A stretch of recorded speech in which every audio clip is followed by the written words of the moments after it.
In 1790 an upholsterer named Guilleret invented a restraining garment for the Bicêtre asylum in Paris. It was made with long sleeves sewn to the ends, which could be fixed to the patient's body, to prevent from injuring themselves or others. A few minutes after being worn, the straitjacket caused different effects on the patient. Lung capacity decreased, due to chest compression exerted by crossed and tied arms. Heart rate increased, and arm muscles were put under stress. Escaping from a straitjacket seemed impossible. But not for the man who challenged any kind of restraint. Harry Houdini. Born in Budapest in 1874 under the name of Eric Weiss, he moved with his family as a child to the United States in 1878, and then to Appleton. In 1883, he made his public debut at the Jack Hoeffler's 5-cent circus. Under the stage name of Eric, the Prince of the Air, he performed acrobatic stunts on the tight wire, inspired by Gene Weitzman, a tightrope walker. In 1889, he joined the Pastime Athletic Club, and was employed at Richter's Sons Neckwear Factory, in Broadway Street, New York. In 1891, he was so fascinated by Eugene Robert Houdin's book, that he decided to leave the Richter's Sons factory, to become a professional magician. In reality, the interest of Eric Weiss on magic started years before the reading of the Robert Houdin's book. But this book changed his life, and after the last page he wanted to be a magician. So that he asked to a friend and an employer of the Richters and Sons, also interested in magic, to put on stage a magic act. In 1891, Eric Weiss changed his name in Harry Houdini, and they launched a magic act named the Brothers Houdini. In 1892, Houdini's brother Theo replaced Jacob Hyman. In 1894, Houdini met Wilhelmina Beatrice Ronner, a member of a group of singers and dancers, named Floral Sisters. They fell in love and got married. They started to amaze the audience with an updated version of the metamorphosis illusion, invented years before by John Neville Maskelyne. In the illusion, Houdini was locked in a trunk, after being restrained with ropes inside a bag, knotted at the top. The trunk was locked, and Bess closed a curtain around it and herself. She clapped her hands 3 times. The curtain was open, and Houdini was standing in front of the trunk. He unlocked the box, and inside the bag, there was Bess, with the hands bound as Houdini's seconds before. In 1899, the theatrical impresario Martin Beck, after seeing Houdini perform in St. Paul, Minnesota, decided to make him a star.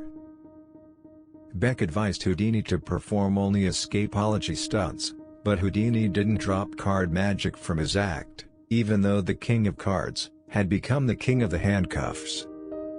But Houdini's most amazing death-defying act was the water torture cell escape, presented to the audience on September 21, 1912, at the Circus Busch, in Berlin.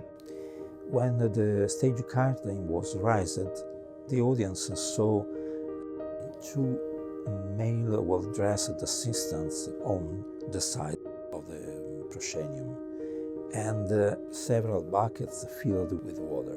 At the center there was a sort of cabin made with glass, iron and brass. Harry Houdini stepped at the center of the stage and introduced his illusion. The torture cell was filled with about 950 liters of water. Houdini was secured in place to the top of the cabinet and then submerged into the water, upside down. A curtain was lowered around the torture cell and the timer started. Houdini had only 2 minutes to escape from the torture cell, but after 40 seconds, the curtain was lowered and Houdini was escaped from the torture cell and breathed into the audience. But the torture cell was still locked. During his career, Harry Houdini made the most incredible performances and stunts. He vanished the elephant Jenny at the Hippodrome Theater in New York. He escaped after being chained in a box thrown in a river. He performed suspended straitjacket escapes under the astonished eyes of thousands of people. He got out from milk cans, jails and any kind of handcuffs. He starred in several movies. Harry Houdini, during his life, performed the most incredible and dangerous challenges ever seen in the show business. Houdini's life was so incredible. People identified him as a superhero because he was a man that broke the mirrors of a society full of immigration, slavery, and lack of freedom. He was a strong man, but at the same time, he was very fragile. He constantly was searching for a new death-defying act to improve his ego. He fought against mediums because he was obsessed to keep a contact with his mother that was passed away. He escaped from handcuffs, jails, chains, straitjackets, but he couldn't escape from his death.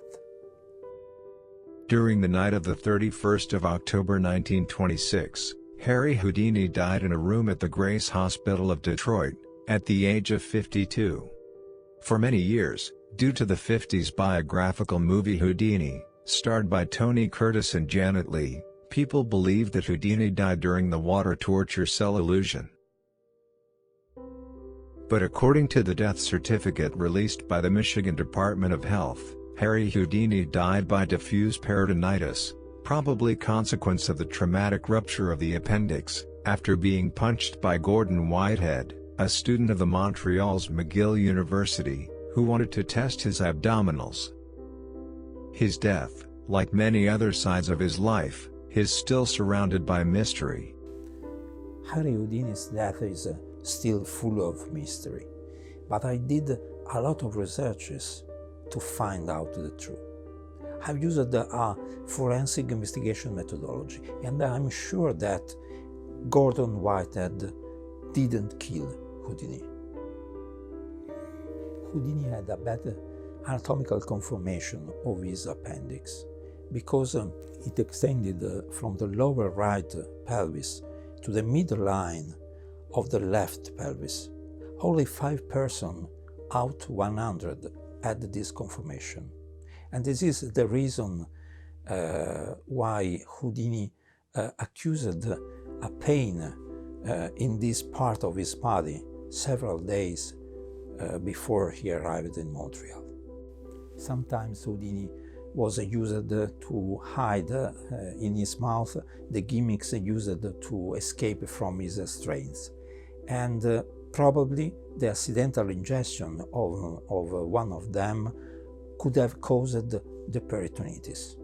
But the truth of Houdini's death is still inside his body. Harry Houdini has inspired, and continues to inspire, thousands of illusionists in the world, but no one has ever achieved his fame.